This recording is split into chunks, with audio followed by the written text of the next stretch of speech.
Hello, I'm Pastor Barbara, and I'm about 12 miles away from my home in Lake Arrowhead, near Running Springs, California, in the beautiful daffodil garden.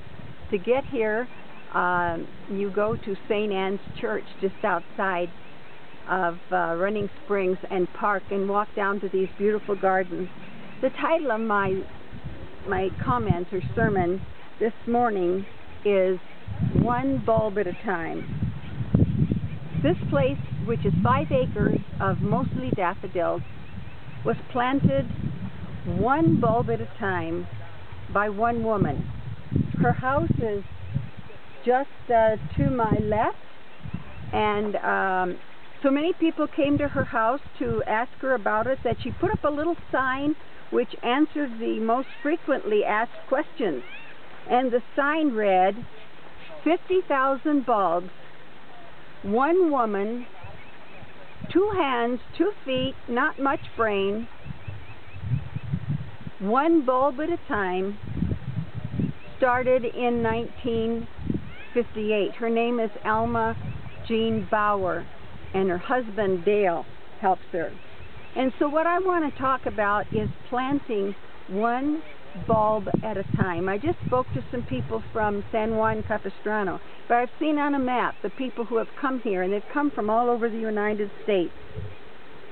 And it's amazing to see 5 acres of beauty. But it was done by one woman, and she planted one bulb at a time. And these beautiful 5 acres are maintained by them. And it's beautiful grounds, lovely places to sit and to enjoy yourself. I was just wondering, if you left the door of your home today, how far would you have to walk before you found somebody who needed your encouragement? How much effort could you expend today or tomorrow making one phone call, sending one letter to somebody that needs a word of encouragement, perhaps sending an email or calling someone on the phone? In 1999, I started something called Prayer and Praise, and I received prayer requests from all over and via the internet send them out. 2 weeks ago, I got a prayer request for a family that needed prayer.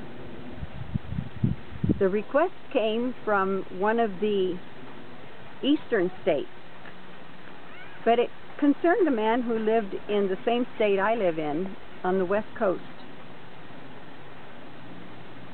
He was elderly, in his 70s. He wasn't well. He lived alone with a dog. 2 weeks ago Saturday, he died. His body was found the following Monday. In that time, no friend, no family, no pastor had checked up on him. And I just wondered, because it comes so close to home. I live alone with 2 dogs and 12 birds, and I'm almost 77. How much effort does it take to make one phone call to check on somebody?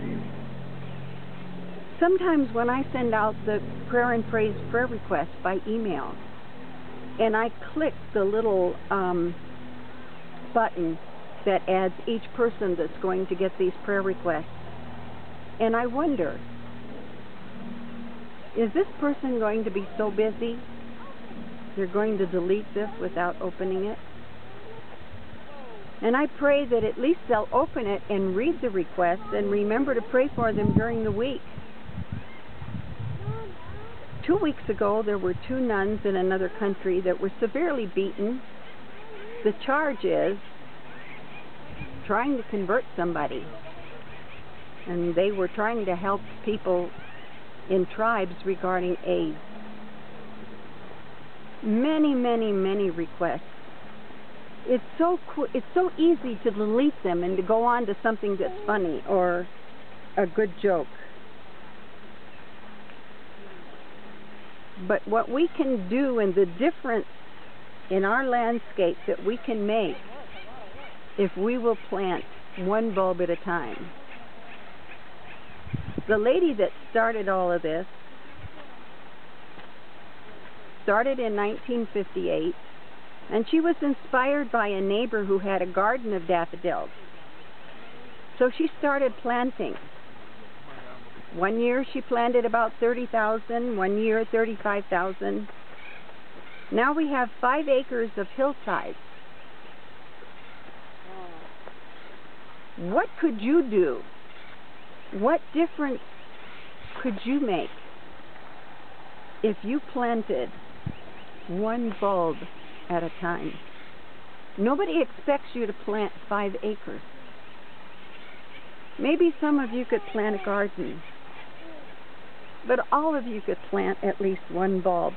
How many people could come and enjoy a place like this? I just passed a place that says no wheelchairs beyond this point. How many people could come and enjoy a place like this if somebody went and put them in their car and pushed their wheelchair?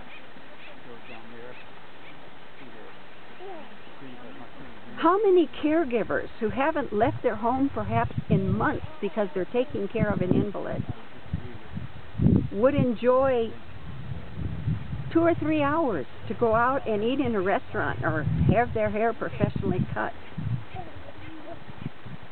Could you find somebody that could use your services for 3 hours?